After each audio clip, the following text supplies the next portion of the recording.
the word, respond. The Indiana Fever have responded in a big way since the Olympic break. Take a look at this. These are the top 3 scorers in the WNBA since the women brought home gold in the Olympics a few weeks ago. 2 of the members are of the Indiana Fever, Caitlin Clark and Kelsey Mitchell, but we are missing a big piece to this all-star puzzle. Literally, Aaliyah Boston has taken a step forward in her game, and she has built a special chemistry with their star rookie. So let's take it to the court, and I'll show you exactly how she gets it done. Go Aaliyah. She has been balling these last few weeks. So these are the plays that I love with Aaliyah. Watch this tandem. First, this is a pin down with a ghost screen, which means Kelsey's never really getting the ball. Instead, 2 go with Caitlin Clark, which is a nice pocket pass to Aaliyah. But watch the footwork. This is nasty. Turn around, feel the arm on the back to get to the mid-range. That is some growth from year 1. Now, this is why this really works. When you're playing pin downs and handoffs, it's very difficult to defend. This time, your three's on the line. The post defense is on the line, but Caitlin Clark is a deep three-point shooter. But last but not least, watch this. 2 go with Caitlin Clark. This leads a wide open lane. This is almost impossible to guard when you're at the top of the key, when you have a shooter like Caitlin, but you have a finisher like Aaliyah. Now, you know I love numbers. Take a look at just how much growth Aaliyah has shown this season alone. The first 10 games of the year, Indy was 2-8, with everybody on the struggle bus. But since then, Aaliyah has been a catalyst, averaging 15 and 10 on elite efficiency. Not to mention, she's coming off of a monster career high, 30 points, 13 rebounds, and 5 assists. So clearly, slow and steady wins the race. Now, the Indiana Fever are 8-2 since the break, the second best over that entire span. They've clinched a playoff spot for the first time since 2016, but the next 4 games will decide the seeding. If the season ended today, though, they'd be facing Connecticut in the first round.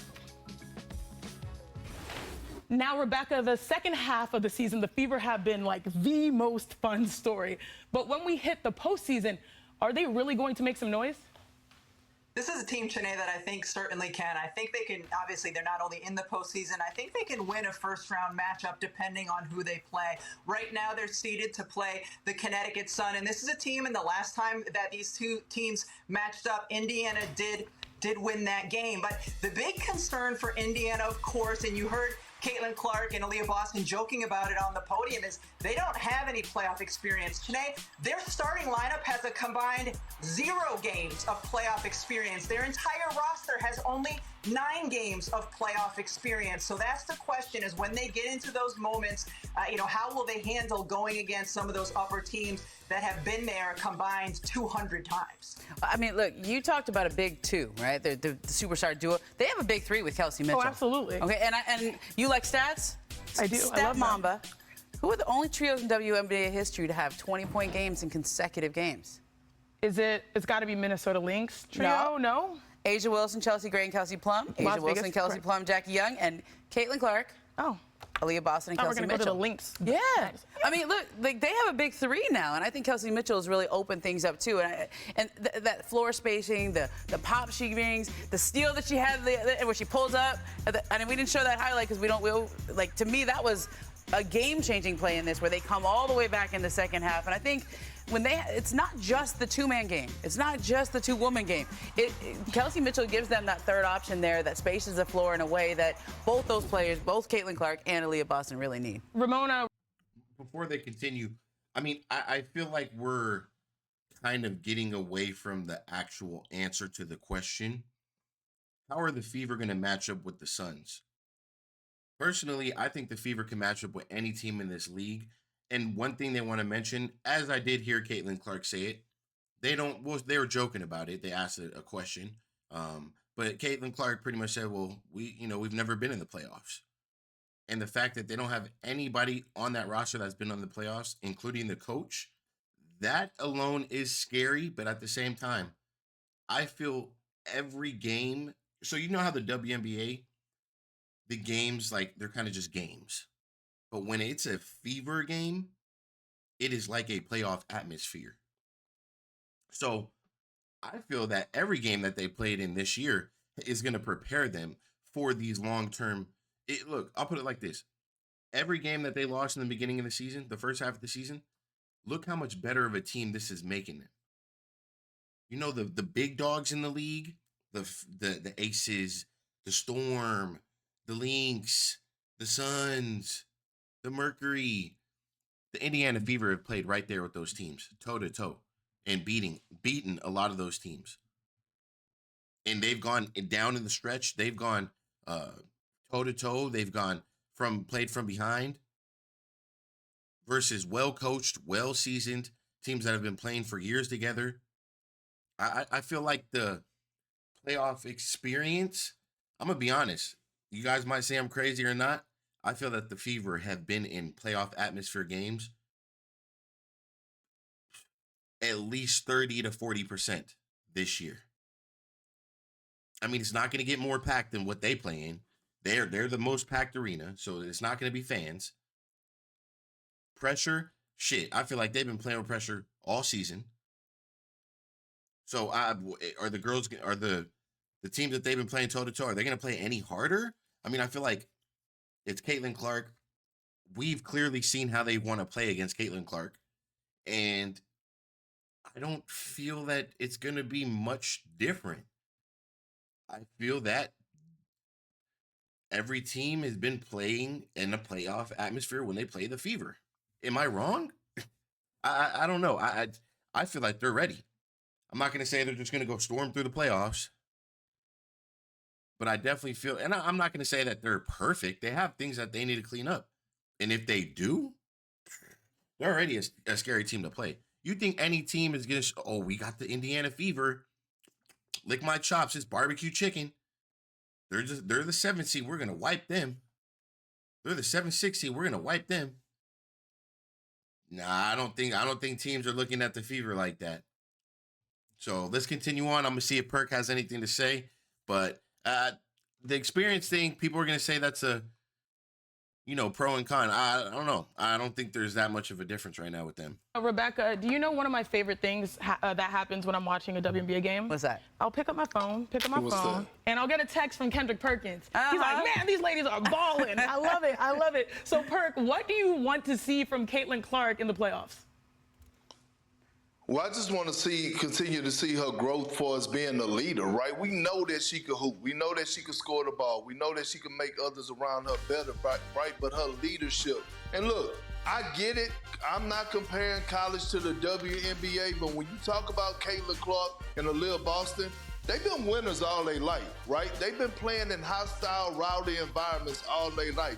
They just young with old souls in the WNBA, baby, like my grandma used to say. But again, it's about her leadership. And you can see everybody starting to follow her, right? She's starting to lead in great fashion. And she's just not a vocal leader. She's a leader that's leading by example, by putting in the hard work day to day, coming out there, competing, and leaving it all out on the floor. That's all you can ask in a young rookie. Yeah, there are a lot of comparisons with like the youngest players in the WNBA with Caitlin Clark, Angel Reese, but then also the older players, Diana Taurasi and company.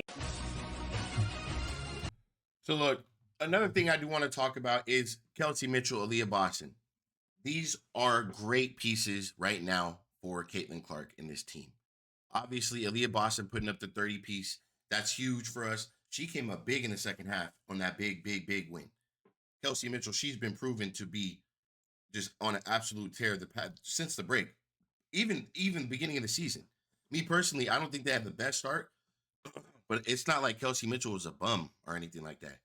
Nah, not at all. She just understood how to play without the ball, understanding that she has a point guard who can get her a pass in a dime if she gets to the position she needs to be. So I think Kelsey Mitchell came to the conclusion, look, let me put myself in the best position possible to get my point guard to give me an easy pass for an easy shot. So what does Kelsey Mitchell start doing? Back doors, feinting left, going back door, easy layup. I'm faster than you. You're slow. You're not going to catch up. If you do, you're going to reach in. You're going to foul me. And one. Or I'm leaking out on a fast break, and I'm going to beat you ahead because you're definitely not keeping up with me. I'm going to get out in front. My point guard is going to Tom Brady me the ball and get it right in my hands for an easy layup. And I don't even have to dribble most of the time. Aaliyah Boston. Instead of me jogging down the court like I was doing earlier in the season, I'm not saying Aaliyah Boston was a bum. She was a baller. She was number one. Don't forget who Aaliyah Boston is. Again, let me run out in transition, though. Let me get into better shape and continue to fit my point guard style of play, which is a high pace, fast basketball type of style of play. Aaliyah Boston, if you go to the beginning of the season and you look at Aaliyah Boston now, AB, she's in tremendous shape. Her face jawline is completely different. Her endurance up and down the court. You can obviously see late in the court in the fourth. Does she look tired to you? No, she's over there going to work. Spin moves, this, pivots, going to the rack. Another thing Aaliyah Boston has done, she has become an elite passer. Not elite, she's a damn good passer. You know what I'm saying? Like, she's literally became patient and understand how to pump fake and, like, dude, Aaliyah Boston is the issue. Now, they're not even talking about the other assets around him. You got Lexi Hall, who was going 4 for 5 from the 3-point range. I mean, making championship style plays defensively, going for loose balls, rebounding, running out in transition, guarding the best player on the court. Then you got Temi coming in doing her thing.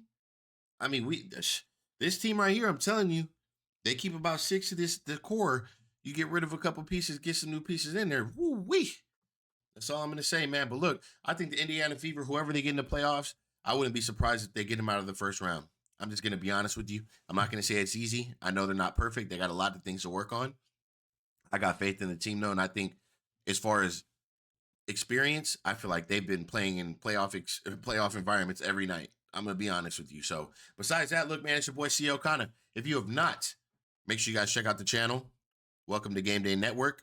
I'm going to catch you guys on the next video. Until then, make sure you guys get in the gym. I did read the comments today. For those that let me know, gym or gym with the trainer, I appreciate you guys for letting me know. And you know, that made me, you know, I was like, okay, I like that. I mean, someone's like, I'm going to make sure I do another lap today. I was like, okay, I'm motivating people. You know what? I go to the gym every day, but I thought about that because I saw it. I'm thinking about it as I'm riding the bike. I'm like, you know what? Let's go for another 5. Let's go for another 10.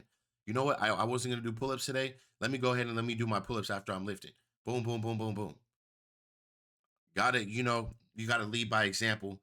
But again, make sure you guys do something active today. It doesn't matter what it is. Just make sure you do it. Make sure you're taking a step just to keep on increasing whatever it is you're doing. Besides that, I'm going to catch you guys in the next video. Appreciate you guys. I'm out.